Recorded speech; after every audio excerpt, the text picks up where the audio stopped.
and welcome to another episode of the Family Gamers Podcast. This is episode 386. Hey everybody, welcome to the show. As always, I am your host, Andrew, and I am joined by my lovely and wonderful wife, Anitra. That's me. And we are super excited. Again, I feel like I say we're super excited every week. It's probably because I do. This week, we are going to spend some time, second half of the show, with some wonderful people running a wonderfully magical place over in North Carolina. I am talking about the Tabletop Inn, which is a place that you and I went to. And I am talking about Grace, Kendall, and Mike Belsole, the owners and proprietors of the Tabletop Inn. We had a great time there, and we want to tell you all about it. It was awesome. All right, but that's going to be the second half of the show. First half of the show, we have to do all of our normal stuff. Yes. I have a fact for you. This is like the perfect fact for this moment. Are you ready, Anitra? Okay. All right. Have you ever heard of Moana? We have children. I have heard of Moana. Did you know that Moana 2 opened last week? Vaguely. All right, well, it did. Hit theaters. And it set the new record for the top grossing opening weekend for an animated movie. Okay. Anybody want to guess how much money it pulled in? Let's see, this is episode 386, so I'm going to assume it has something to do with 386. $386 million. Okay, that's a lot of money. It is. Yep, it smashed the record set by the Super Mario Brothers movie. So the list now goes... That was a sleeper hit, by the way. That's an awesome movie. Yeah. So the list now goes Moana 2, 386, Super Mario Brothers, 377 million, and then Frozen 2 at 358 million. So there you go. That's the fact. The record is now held by Moana 2, largest opening weekend gross revenue for an animated film, $386 million. All right. Timely. Not a bad job if you can get it. Well, I have a message from our sponsor. Did you know that some of the best financial advice is also the simplest? The book The Richest Man in Babylon by George Clason recommends having a budget that spends no more than 70% of income on living expenses, saving 10%, and using the remaining 20% to pay off debts. This simple formula works for most income levels, and it's a great way to get started at budgeting. As you get more familiar with your budget, you can make adjustments. And as your income increases, if you assign only half of any increase to more living expenses and the other half to debt and savings, then you'll find yourself in a much better position. If you need to talk about other ideas to get started with budgeting, set up a call with First Move by going to firstmovefinancial.com/familygamers. Do it today. Thanks so much to the team at First Move Financial for sponsoring another episode of the show. So, Anitra, we have actually been playing a lot of games. Like a lot of games. I mean, having a holiday weekend in there helped. I mean, I suppose so. But let's talk about some of these games. Some of these we've played before. A couple of them are, in fact, holiday themed, which is a whole lot of fun. One of them, I don't think we'll talk about that much, but it is a holiday themed game that is the snap review for this show.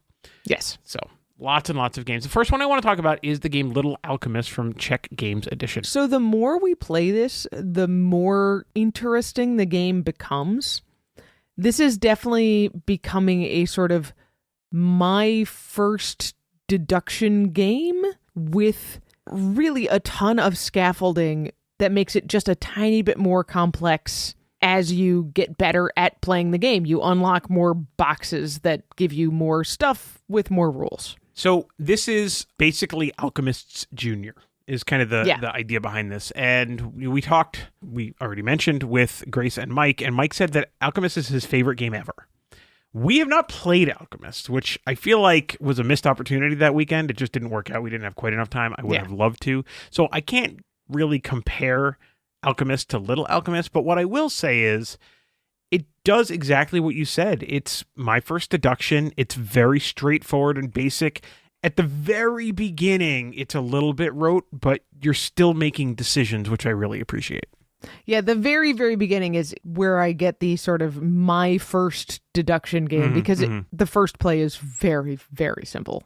So one of the things I love about this game is the way the box is designed is, I don't think I would call it a campaign game. It doesn't really have a story associated with it, but the game does get more complex over time. And what they've done is they put all the components in the box such that basically the bottom layer is all of the boxes that you open. So it fits really nicely together. It's a nice box experience. And just like this really reminds me of the way games like Zombie Kids worked, where when you finish, based on your success threshold, you get a number of keys. You put the key stickers on the boxes. If you complete the box, you can open the box and kind of, air quote, go to the next level. And if not, you just play that level over again. It's great.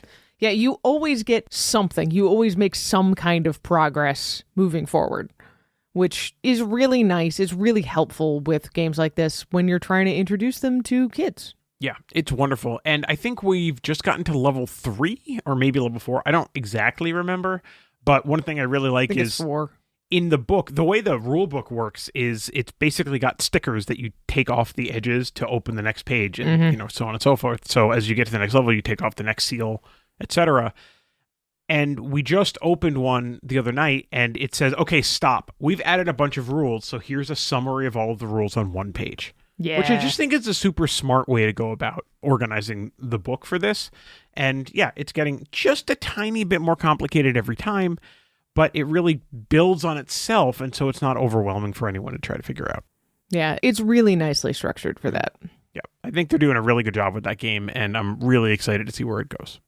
Well, another game that was really well structured, it worked out really well, was that we played Santa's Workshop this past week, and we finally tried the complicated side of the board.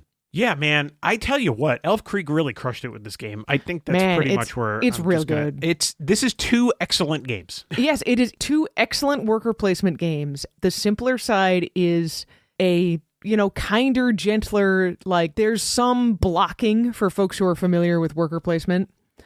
But the blocking is really minimal, and it never completely stops you from going to a place. It only means that you get stuff that's not quite as good. For the most part. For the most part. I think there might be an exception for the reindeer.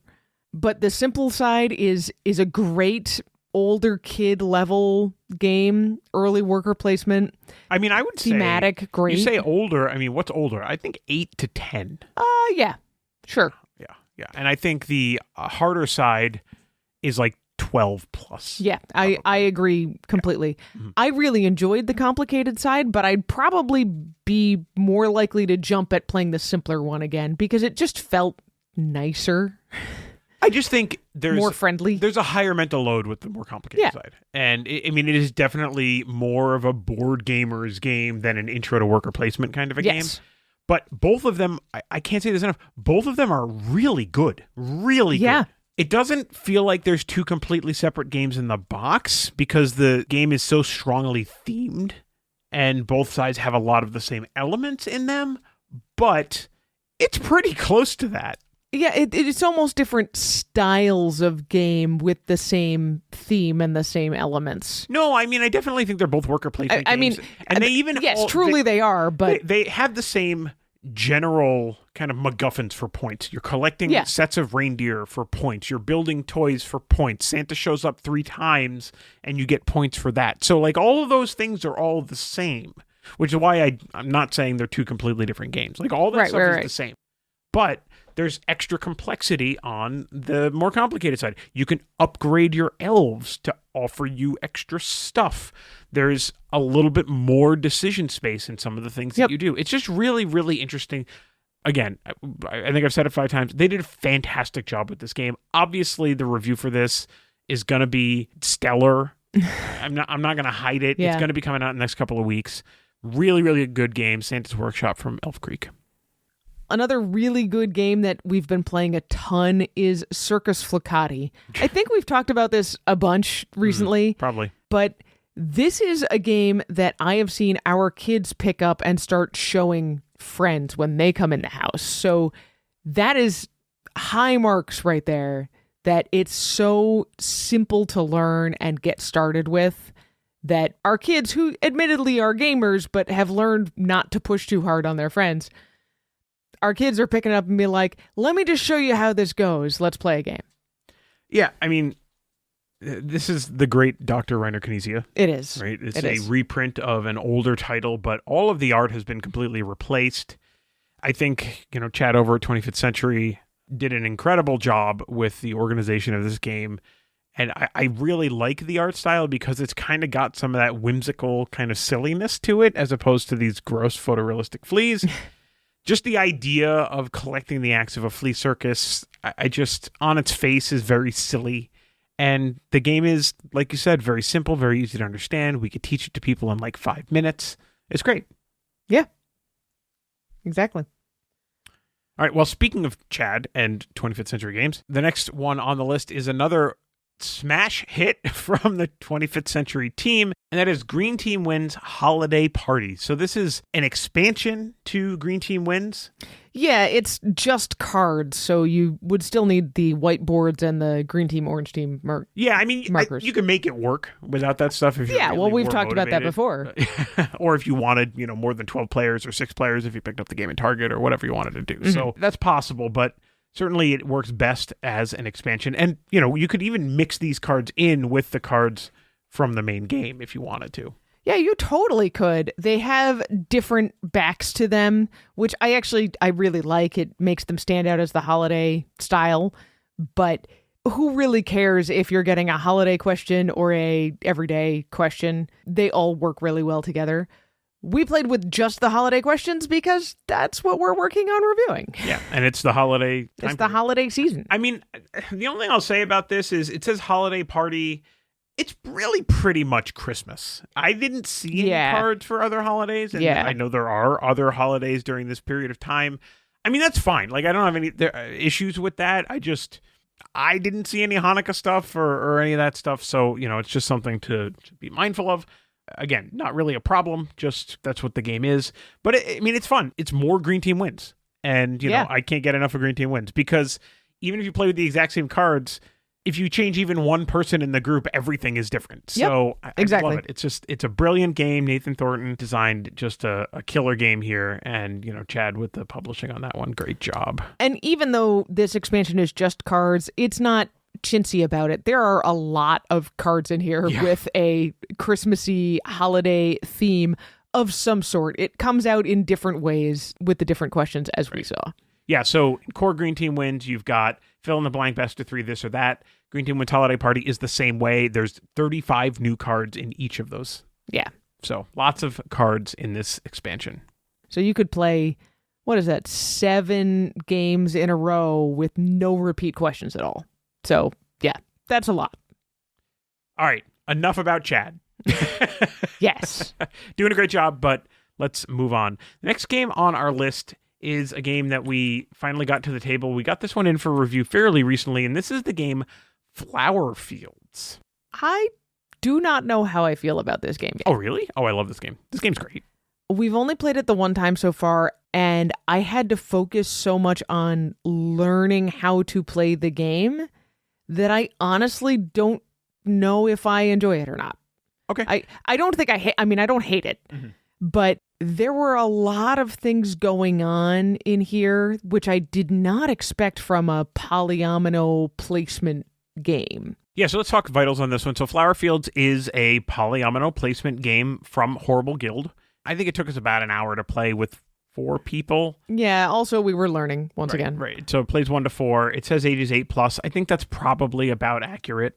The gist of this game is that you're trying to solve like 4 puzzles at once as you're placing these flower zones, flower tiles on your board. It has very strong patchwork vibes in the selection, right? It's literally a bunch of polyominoes in a circle, and you pick them, and there's a like little counter thing that goes around. The interesting twists here are there's some Azul-like scoring with rows and columns. They give you bonuses, so you're incentivized to create rows and to create columns.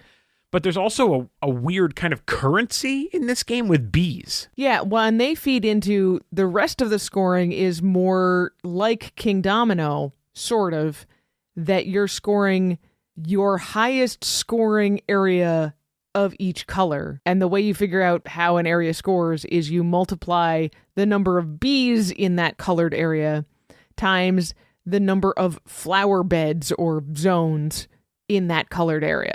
That part feels kind of King Domino-esque, but it's not as straightforward as King Domino because you can decide to place bees or not place bees, and they cost you bees to place, and the zones are not always one square. Sometimes they're 2 squares, sometimes they're half a square. And then because there's this currency, there's kind of an income mechanic at the end of the round where you take the number of hive icons on your board and you subtract the number of spiderweb icons on your board, so you're kind of incentivized to cover certain things and not cover other things. There is a lot going on. Yeah. And for me, like, most of it clicked in my brain pretty well. There were a couple rules that it was like, oh, that's what this actually means. But I really enjoyed this game. I'm going to enjoy playing this more. I think that some of our friends who we play with on the regular are going to enjoy this game. It's definitely going to be the kind of game that appeals to some people and not to others. Yeah, I will say just off my first play, it just felt like a lot. I mean, you heard us describe it. There's several different pieces going together here, and it's not that they don't fit together. I think they do fit together quite well, but it just makes it feel like an awful lot when you're trying to learn the game. Like I said, I'll see how I feel about it next time. I've played other tile placement games where it seems like a lot, and then a couple of moves into the game, it all clicks. I just didn't quite feel that this time. I had little jumps forward where I was like, oh, that's what that means. Oh, that's what that means. Oh, that's what that means. But it happened a bunch of times, so I'm not confident that I grok the whole thing yet. Okay. Yeah, so we'll play this one more, and we'll see how it works out. All right, let's do just 1 or 2 more quickly. We played Bottle Imp again, with 5 players this time. Yeah, man, this game continues to be weird. Yeah. I don't know how else to explain it. I think we were really looking forward to playing it with more people because we had been playing it with a fairly limited number of people. 2 or 3, yeah. Yeah, so playing this one at 5... I mean, 2 of the players were also new, so I don't know if that played into it, but this game felt so swingy because you just don't know what's going to happen at the end. And I think that's why in the rules it says that you're supposed to play a certain number of rounds, decided on beforehand or whatever. But there's just not a lot of motivation to keep going after the first round.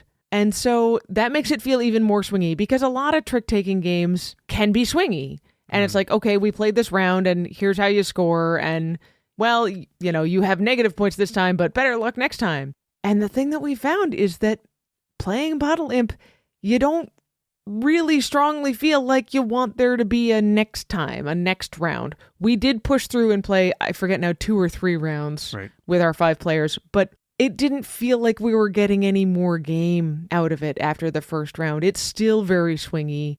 It's not necessarily different round to round, other than being really unpredictable.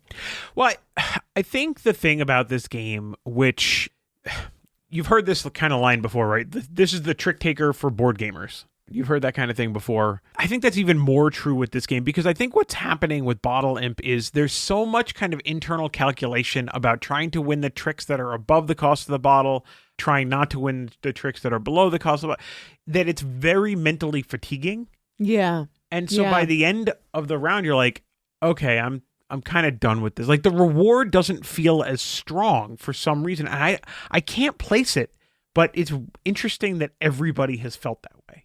Yeah, and it's not a case of winning or losing. At first we thought it's like, well, it hurts to be the person who ended up with the bottle and took negative points. Well, yeah, of course that hurts. But even the winner generally feels like, okay, well, we got through that now, and can we be done and go do something else? Yeah, I mean, there's a lot I love about the idea of this game. Like, I think it's so cool. It's a so really smart. Neat concept. I don't know what the trick would be, to make it more fun. I mean, that's ultimately what it is it's just not fun enough. Yeah, it feels a little bit too much like work. Yeah, it feels like work. So maybe that's the Bottle Imp's goal. Maybe. I don't know. All right. Anyway, so that's what we've been playing, a bunch of stuff. And now that we are in the month of December, it is time for us to do our November monthly report.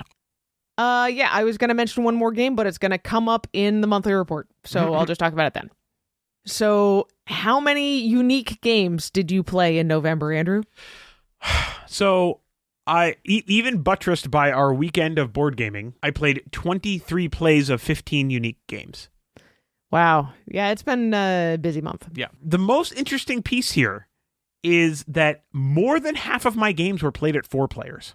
Wow. 52% of my games were played at 4 players. My H index was 3.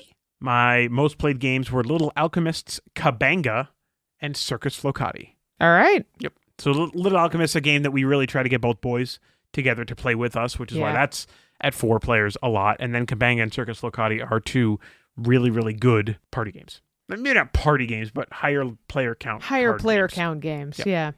Well, I also had an H index of 3, but there are 5 games that I played at least 3 times.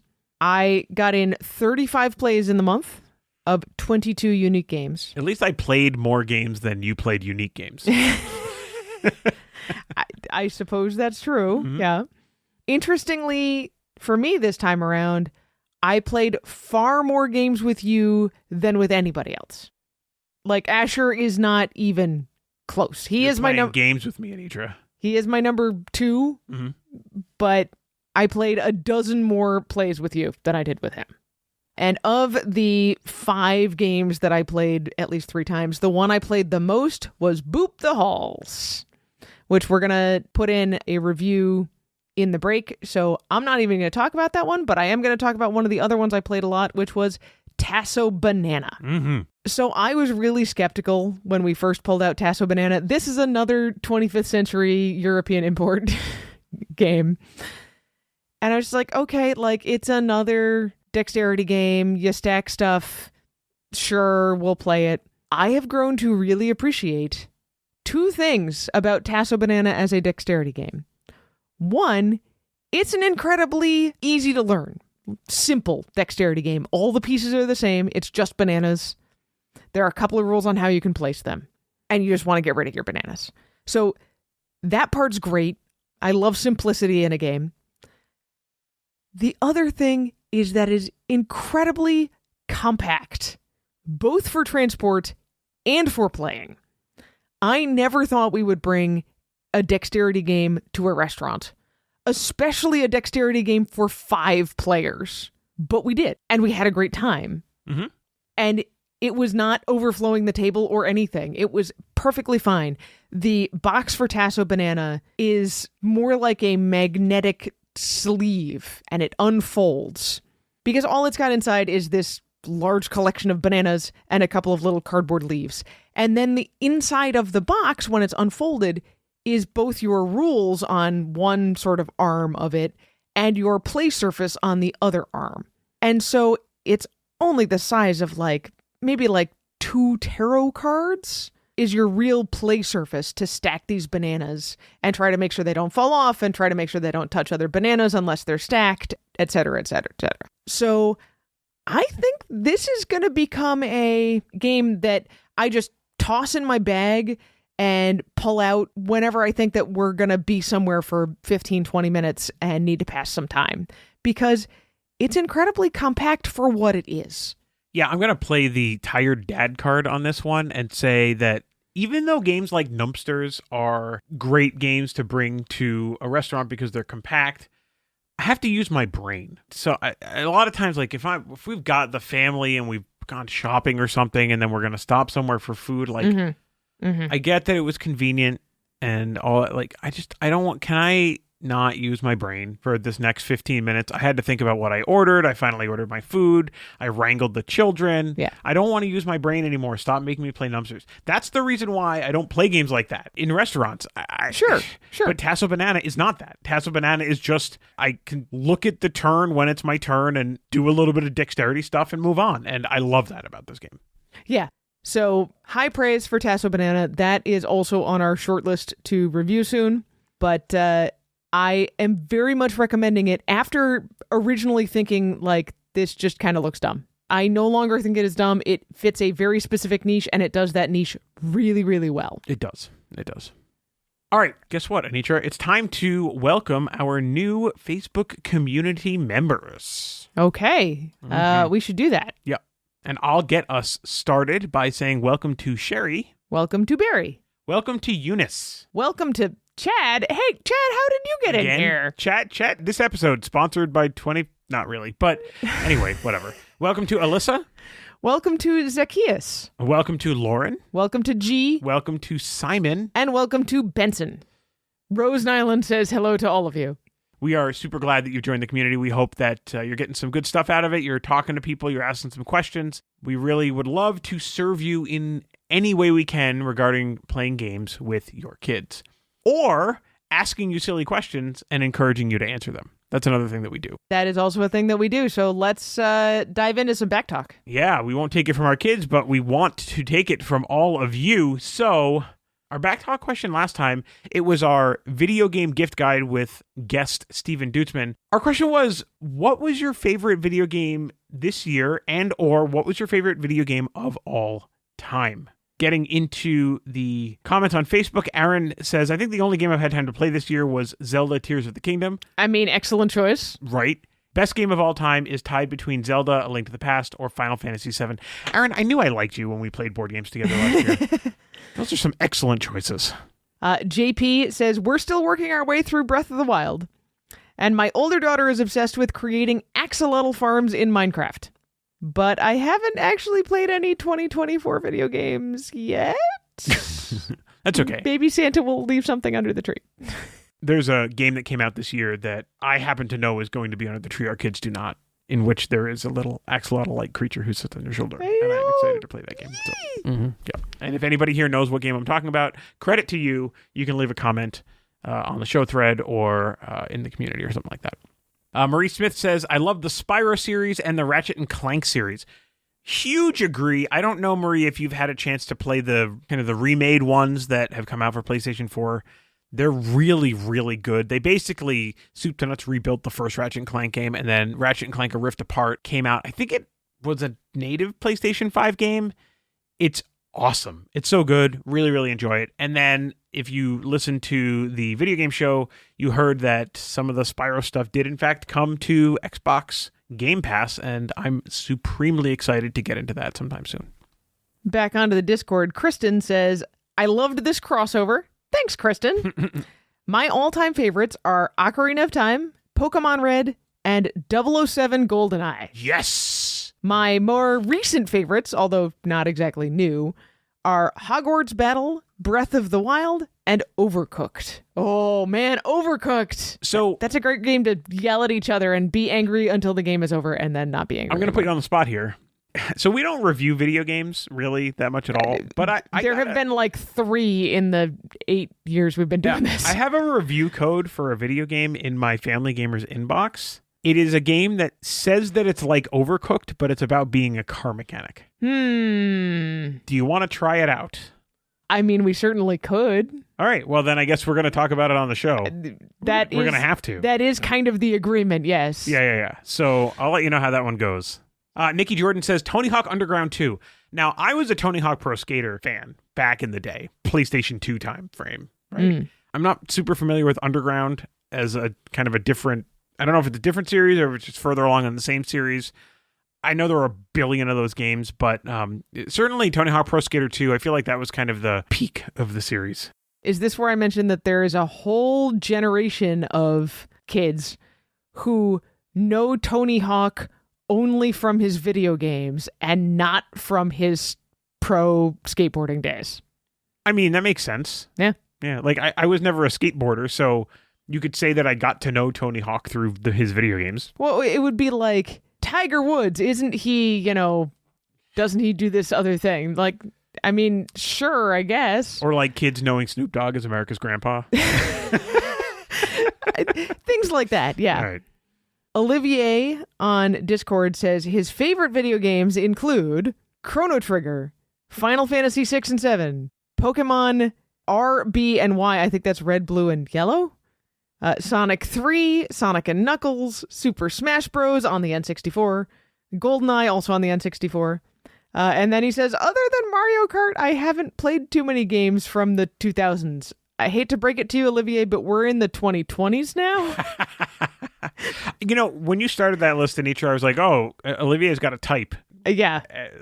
Chrono Trigger, I tell you what, that game was amazing. Like, I should probably replay Chrono Trigger. That game is unbelievable. Just such a classic JRPG. Anyway, whatever. Good choices. Olivier does give us one thing from the past decade or so, which is keep talking and nobody explodes, which is sort of like a video game, board game hybrid. Yeah, we played that once at our house years and years ago. I think so, yeah. Yep. Joseph says, Portal 2 had been my favorite narrative and ending, even if the game was on rails. Lately, we've been playing a lot of Mario Kart 8 on the Switch. My two sons keep asking if I really enjoy it or I'm just playing for their sakes. I'm not very good at it, though if I could practice as much as they do, I'd be better. I still enjoy it, even when I get frustrated with it, like how did I go from 2nd to 9th in 5 seconds in lap 3? Spending time with the kids is invaluable. I mean, that's kind of the whole reason why we're doing this thing that we've been doing. So we're going to go ahead and agree with you on that one. I will warn you, never play Mario Kart with my daughter. Oh, yeah, no. She kicks butt. Yeah, she's very good. You'll eat her dust. Mm-hmm. Yep. Nick responded on the Discord and said his retro favorites are River City Ransom, Super Mario 3, and Street Fighter. Super Mario 3, great game. Street Fighter, I could take it or leave it. And honestly, I just didn't play a lot of River City Ransom. I was more of a Double Dragon guy. Newer games, Mario Odyssey, which is a few years old now, but still very good game, and Medieval. I remember that game, but I don't remember anything about that game. So I'll just give it to you. Good job. And we've got two more on the Discord. Ken says, no question for me, Final Fantasy VII is what got me into video gaming. Sure. With close runners-up, Final Fantasy X and Guitaru Man. I remember Guitaru Man. I know you said in there something like this is like a hidden gem or something, but we played the heck out of that game in college.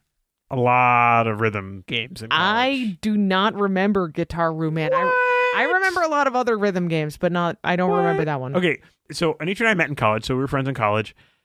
We had a friend who bought a DDR machine, like an arcade, like full machine. It took up half his living room. We played a lot of rhythm games, a lot of Guitar Hero, a lot of Rock Band. Anyway, whatever. Guitar Man, great stuff. Love it. Ken's 2024 choices are Mario Party Jamboree, as it was mentioned in the podcast. He says they fixed a lot to make it more of a board game than before, and no random extra stars at the end. Well, Steven would agree with you on that one, so good choice, Ken. Mm-hmm. And our very last one is from Zach, who says his favorite game is probably Destiny 2. Those Destiny games, man, I tell you what, they have a legion of fans. Gen Z has entered the chat. And that's it. Thank you all for humoring us in our once-a-year sidetrack into video games. Mm-hmm. Although you heard it here, Andrew's gonna actually take advantage of one of the review codes that get sent to us, and that means we'll have to talk about it on the show. Whatever it is. That's fine.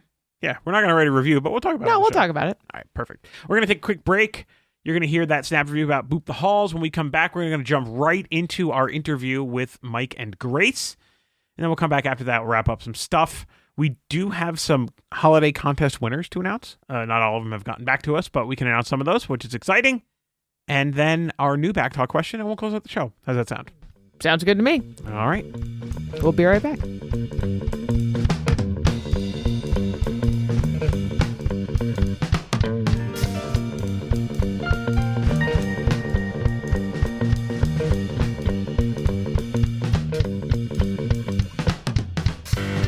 Anitra, what do cats love even more than booping each other off of a bed?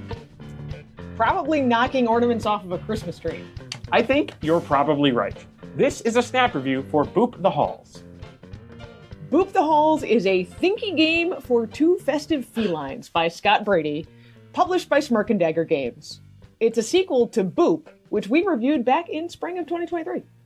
Just like the original, it is for 2 players ages 10 and up, and it plays in about 20 minutes. Let's talk about the art in this game. As expected, Boop the Halls brings us more cute kittens and cats, now jumping into presents, playing with ornaments, and wearing cozy hats. The board leans even more into the Christmas theme. It's a decorated tree. There are 4 tiers, but it's pretty quick to put together and tear down. The tiers come already built, so it's quick even the first time you play. So what do we do with this tree-shaped game board and these very cute cats? Let's dive into the mechanics of Boop the Halls. On your turn, start by checking if you currently have an ornament on the tree. If you don't, you need to add one. on the second tier from the top, like this. Once you have an ornament, place a kitten from your supply anywhere on the tree. Like the original game, kittens will boop every piece they're adjacent to, moving them one space away in a straight line. If a piece can't move in that line, it stays where it is. Kittens also can't boop cats. Kittens are too little. Ornaments can only move sideways or down on the tree. But kittens and cats can go in any direction, even getting booped up to the top of the tree.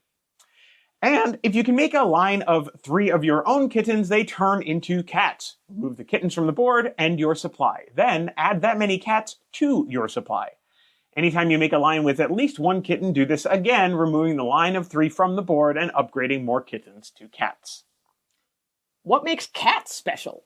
Well, cats can boop other cats.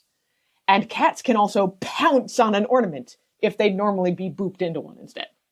So that brings us to the 2 ways you can win this game. You can win the nice way by making a line of 3 of your own cats, like the original game. Or you can win the naughty way by knocking all 3 of your opponent's ornaments off the tree, one at a time. As you play through the game, you can also knock your own ornaments off the tree to return them to your supply and prevent your opponents from breaking them. This time. Can you defend your ornaments and make sure to have a meowy Christmas?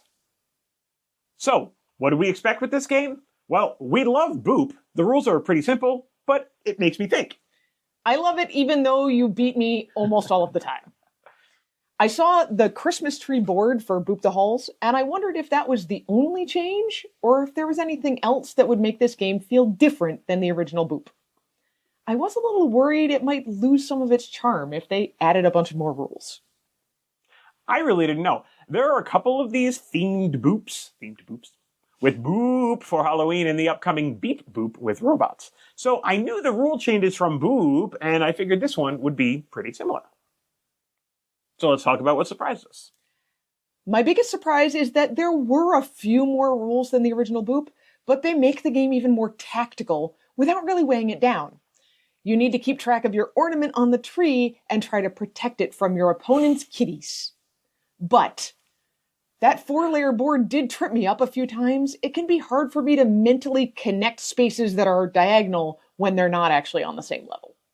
For me, the biggest surprise was just how hard it was to prevent the other player, usually you, from knocking ornament off the tree. There's just not a lot of room, and only 1 or 2 boops of an ornament will knock it off. So there's a lot more defensive booping happening in this Defensive game. booping. So Anitra, we recommend Boop. Do we also recommend Boop the Halls? We absolutely recommend it. I probably wouldn't play this one with kids under 10, since it requires more spatial reasoning than the original. It does help that you can completely remove the tree layers and play on a flat board if the layering is hard for you to wrap your brain around like it is for me. You should definitely consider adding this to your holiday games, or maybe even just play it all year round. Yeah. We give Boop the Halls 4.5 cute cats out of 5. And that's Boop the Halls in a snap.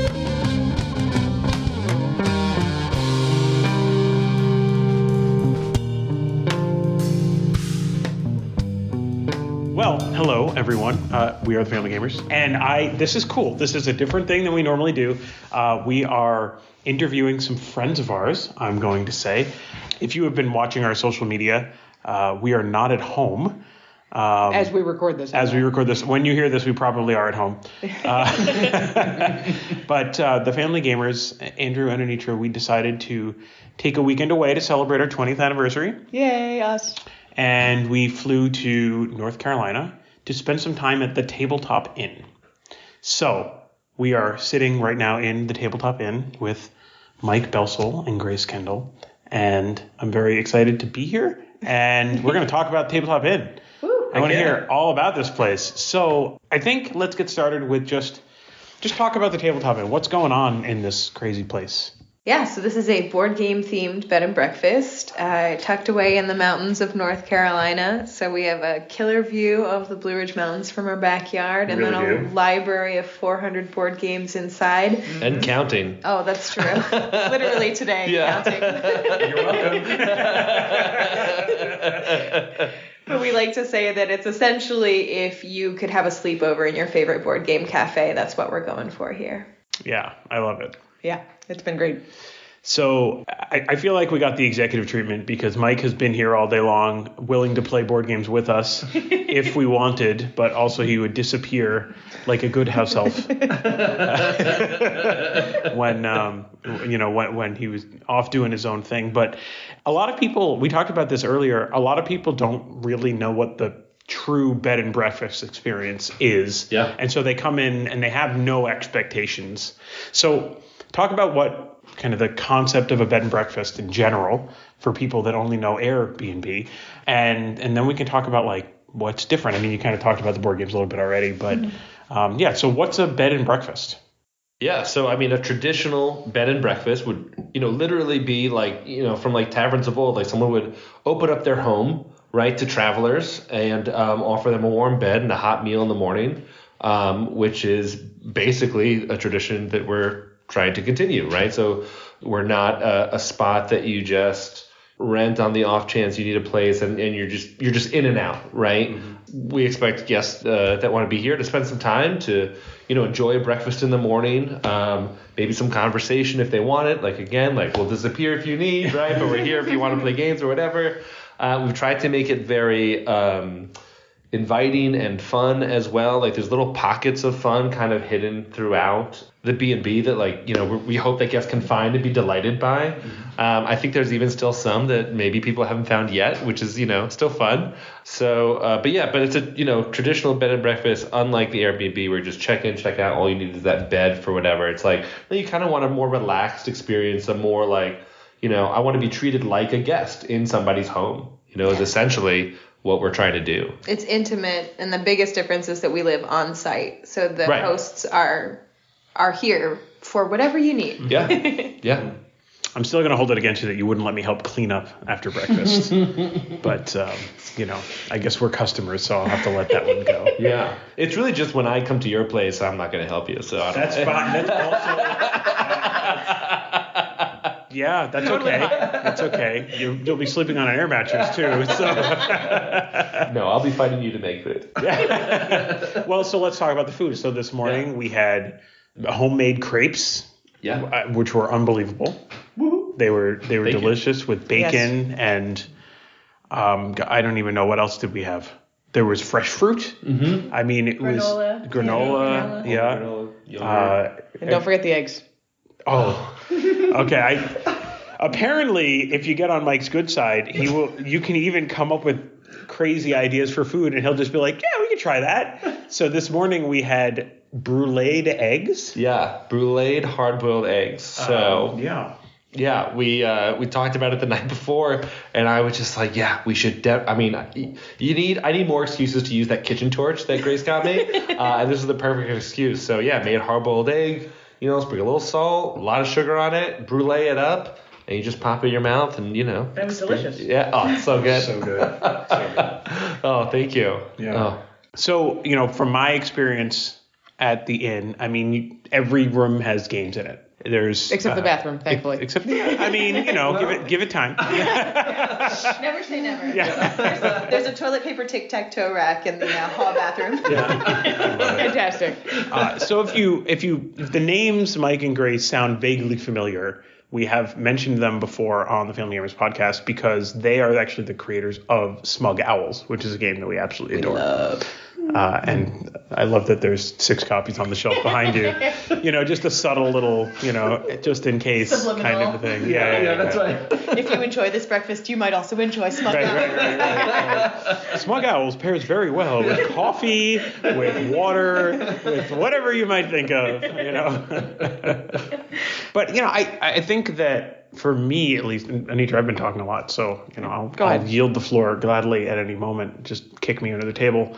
You are both so genuine and so kind. And yes, we are customers for this weekend, but you have opened your home to us, and you've really used the word intimate. It is a very intimate feeling kind of experience. And even an Airbnb, which is I think what a lot of people are kind of used to at this point when they don't want the hotel experience. Like you still have that kind of factory feeling to it, right? Like maybe it's part of someone's home, but like it's been set up to be, high turnover, place to stay shop kind of thing, right? And it doesn't feel like that here. I mean, it really feels like you're in someone's home, guests in, and they're just super happy that you're here, and it's a really fun time, and it's super laid back, and it is very relaxing, which is precisely what I needed. Definitely. Oh, it's so lovely to hear. So, Anita, do you want to talk about the room we're staying in? Well, I don't remember the name of it because you just called it the Parks Room, but I think it's called the Mountain Room. The Mountain Room? Yeah. Has a lovely mural inspired by Parks that I noticed. And Grace and Mike were kind enough to select a couple of 2-player games they thought we would enjoy and lay them out on a little table next to the bed. Mm-hmm. Really, every room in here has been lovely and full of games and full of places to sit down and play games or sit down and relax and read, and nice porch swing with the view out of the mountains. The view is spectacular. That was lovely as well. Incredible. I think you've done puzzles in half the rooms of the house. Yeah, I'm trying. Yeah, we're getting there. Yeah. We're getting there, yeah. Working on it. Yeah. So, do you want to talk about some of the other rooms that you have here and kind of the inspiration behind some of them? Yeah, so all of the bedrooms are themed to nature and then have a board game pairing. So the mountain room pairs with the game Parks and has some art from Parks and stuff as well in there. The rooms are set up as 2-bedroom suites, so you can either book just one of the rooms or you can actually have a full suite as well. So the room that attaches to the mountain room is the garden room, which we've paired with the delightful Castles of Burgundy. Yeah, our number one game of all time. Yeah. We'll find any excuse to shoehorn it in. Yeah, there's some gardens in there. I don't know. It's the game of the room. It's the other thing. And then we have a bird room, which is, of course, pairs perfectly with Wingspan and has some art from the artists who did the birds for the game, which is really cool and nice to showcase. And then an herb room, which we got some art prints from Pencil First Games from Herbaceous. Mm-hmm. Nice. So that has a nice herb theme. Mm-hmm. And each room has your room has the mountain mural. Every room has a different art highlight. So a stenciled wall or some unique paint or we tried to make everything have some artistic flair. Mm-hmm. Mm-hmm. Make it feel a little less just than a house and a little more like a place that you wouldn't normally see. Yeah. I mean, I think that when I was sitting around in various rooms, just lounging about as one does when they're trying to not make plans, which is very difficult for me. Very difficult.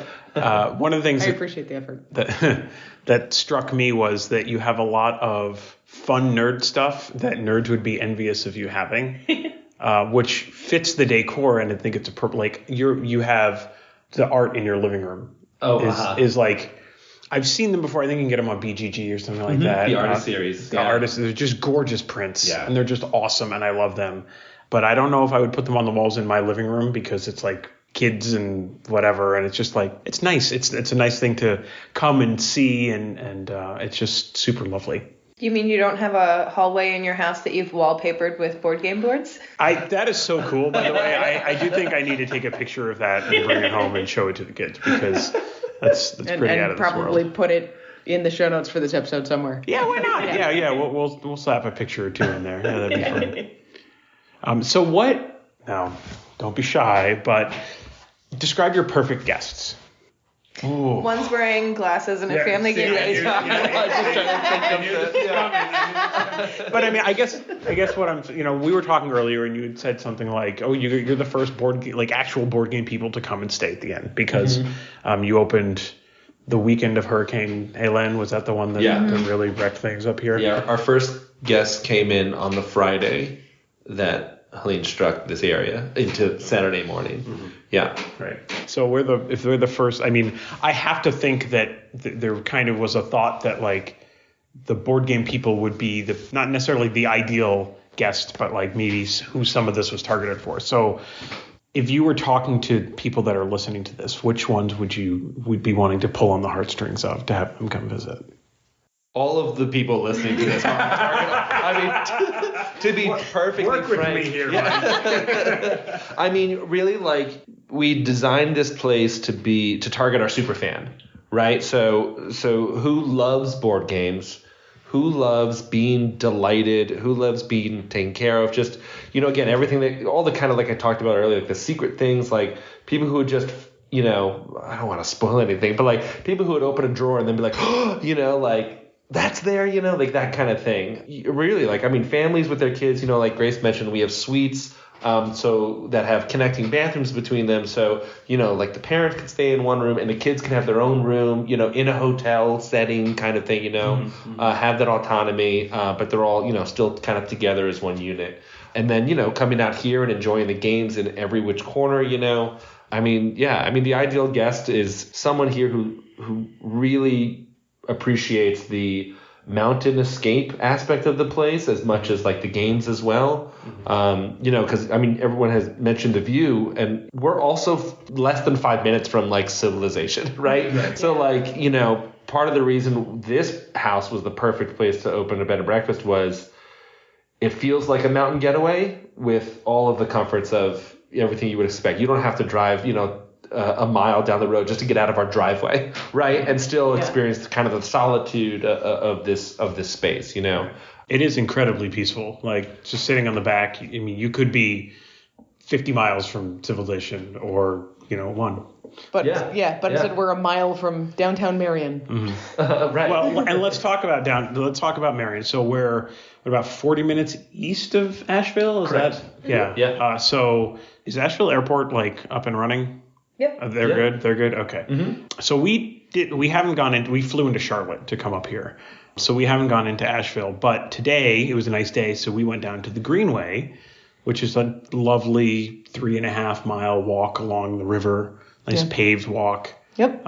Just a really nice thing to get out and, see sunlight and all these things. Yes. And then we went into downtown Marion. And Marion is just just super cute city, town, whatever you want to call it. Very, not too quaint. I think quaint can have some kind of derogatory association in some ways. And I don't think that I would necessarily call it that. But, we walked around a little bit. We grabbed a bite to eat at a little non-chain cafe, which is what we're always looking for. Mm-hmm. And it's just a really just nice area to get away to. Yeah, I would agree with that. It's a nice little city. It has all of the things I would expect from a city, both in terms of, shopping and groceries and food and whatnot, but also because it's a small city, parks and scenery and all of those things too. And especially if you're not from North Carolina, just feels different than home. It's nice. Yeah, I mean, it feels different because we have no responsibilities, but it's familiar enough, right? Yeah. You're not going to feel totally out of place, I think. I mean, we're from New England. Feel a little It feels similar enough, I think. It's warmer here. Definitely. Than it is, back home. I mean, that's why we were happy to be here in Marion. Me coming from New York and then Grace from Virginia, and then, we used to live in a different part of near Asheville, a few places around. And when we found this house, we kind of just lucked out that it was in Marion, because Marion, like you said, is so nice, so cute, lots of great local shops, everything you could want, plus more, like the meadery. I've never lived in a town I was aware that had a meadery, and we have one. And we're such a tiny little town. We have several breweries. We've got a movie theater nearby. We've got waterfall hiking. We've got river hiking. There's just anything that Grace and I could want is here. And so, I don't know, just by virtue of that, I feel like it's also a great place to visit for anybody, looking for that kind of an escape. There's still enough comfort, right, for you to not feel like, I got to get out of here. I can only spend a few days here, you can spend quite a while here, I think. I mean, I think you are. Yeah. We'll spend a lot of time here. That's right. And if you feel lazy, there's 400 plus board games for you to play. That's right. So, so I think for us, it's been a really lovely way to kind of get away from it all, but still have the cardboard comforts of home. Excellently put. So, I wanted to have a little chat, talk about the inn, and share it on the show, because I feel like, people that listen to the Family Gamers might enjoy an escape to Marion with their families. Mm-hmm. With their families. With or without, yeah. Or without. I suppose we're it's just the two of us here, so we love the kids at home, but don't worry, we'll come back to them. So anything else you want to add? Any parting words for the Family Gamers podcast listeners? I think one of my favorite things about running the B&B is that we can have those personal touches. So if you do have a weird dream for like, oh, this would be like an awesome vacation to do X, Y, and Z, or, we're going to bring our game group and we really just want to lock ourselves in a room and play this game for 3 days. Like we're here to support all those weird visions. If you want to have like a cool, nerdy hand fasting or elopement or something, like I feel like we have a lot of space to be creative and really connect with people, which is what we love doing in a way that like, I don't know, you sometimes would feel weird asking a business like, oh, can I get married in cosplay in your backyard? Like, it's like, we can actually do that here. And that sounds really cool. So I don't know. I'm just excited for all the possibilities as a tiny business that just grew out of our dreams to see all the weird directions it could go that we can't even really imagine yet. Yeah. Yeah, this whole thing came from me trying to figure out what to do for nature for our 20th anniversary, and then Grace foolishly posted on Facebook that you guys are going to open this place up, and I've been harassing them for the last 6 months to make it happen so we could come. And here you are. And here we are. You pulled it off. Congratulations. Man of my word.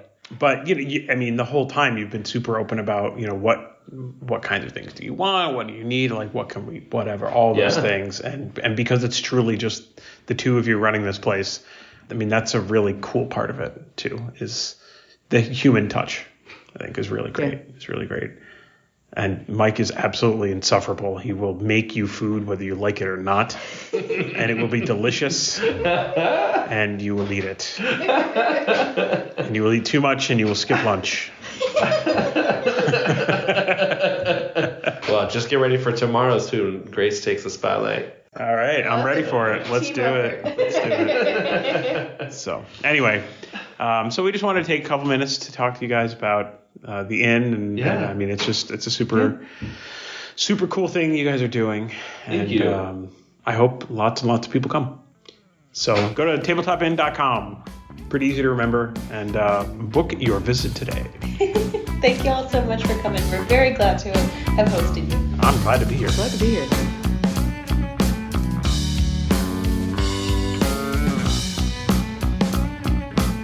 All right. Man, we said it before. I'm going to say it again. What a great weekend vacation that was. I really wish it was longer. Like, even one more day would have been outstanding.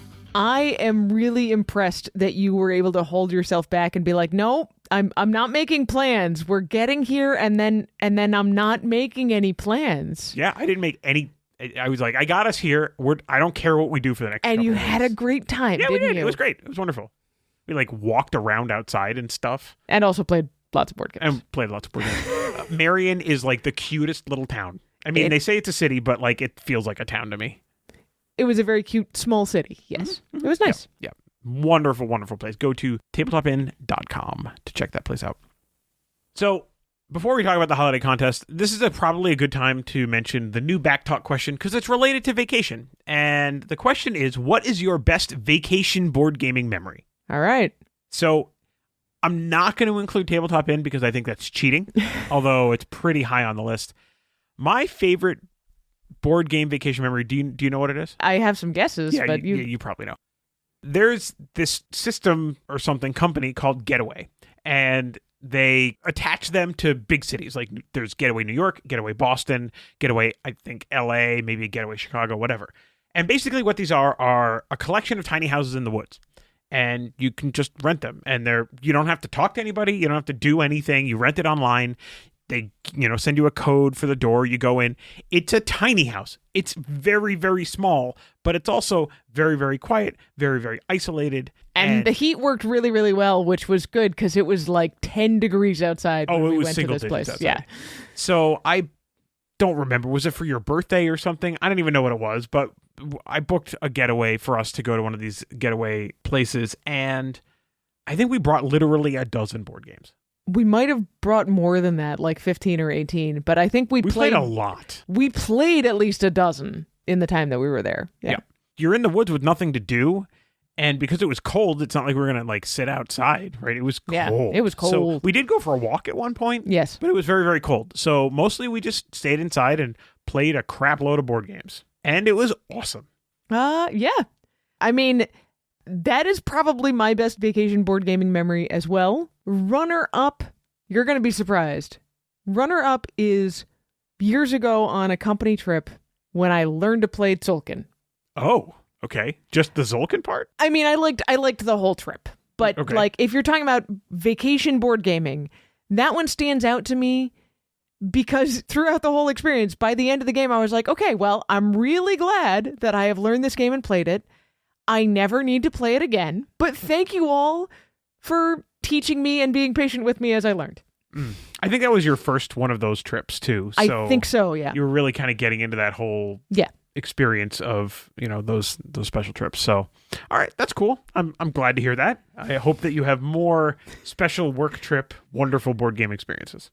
I definitely have had other ones as well. Board game experiences in general. All right, cool. So that's the question. What is your best vacation related board game memory? We would love to know.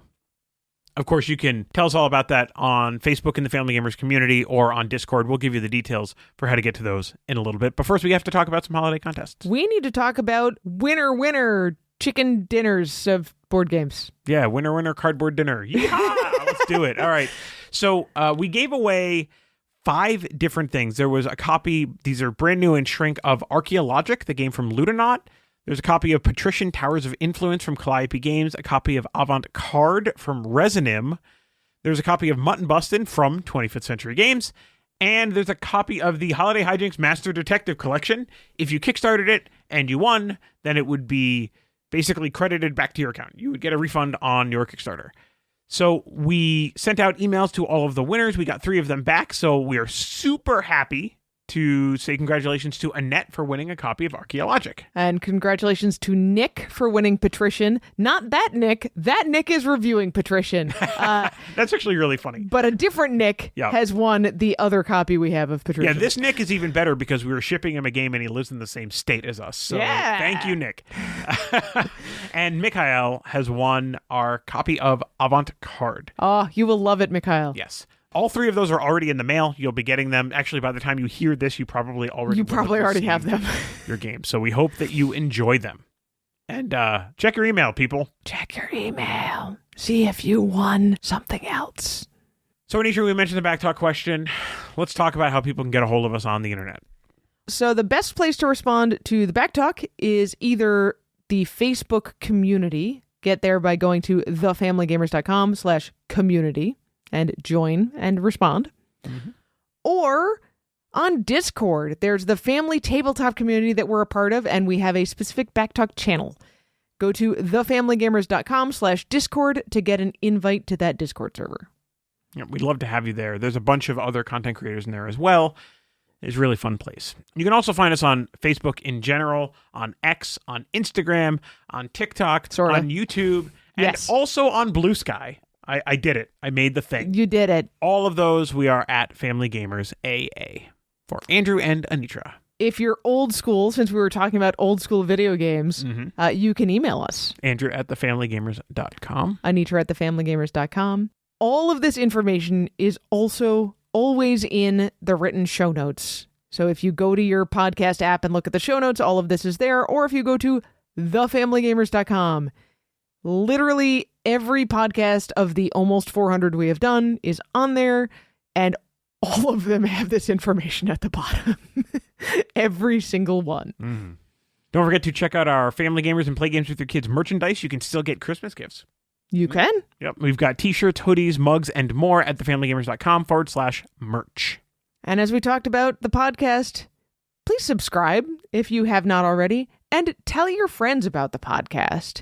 Even better, you could also leave a review at Apple Podcast. Even though so many people don't actually use the Apple service anymore, it's still a great way for folks to discover great podcasts like ours and maybe some others.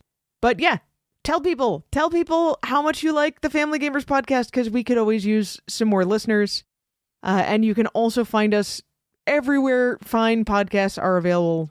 Amazon Music, TuneIn, Spotify, YouTube Music, all the places, really. You can buy our podcast for $0.00. We're a great value.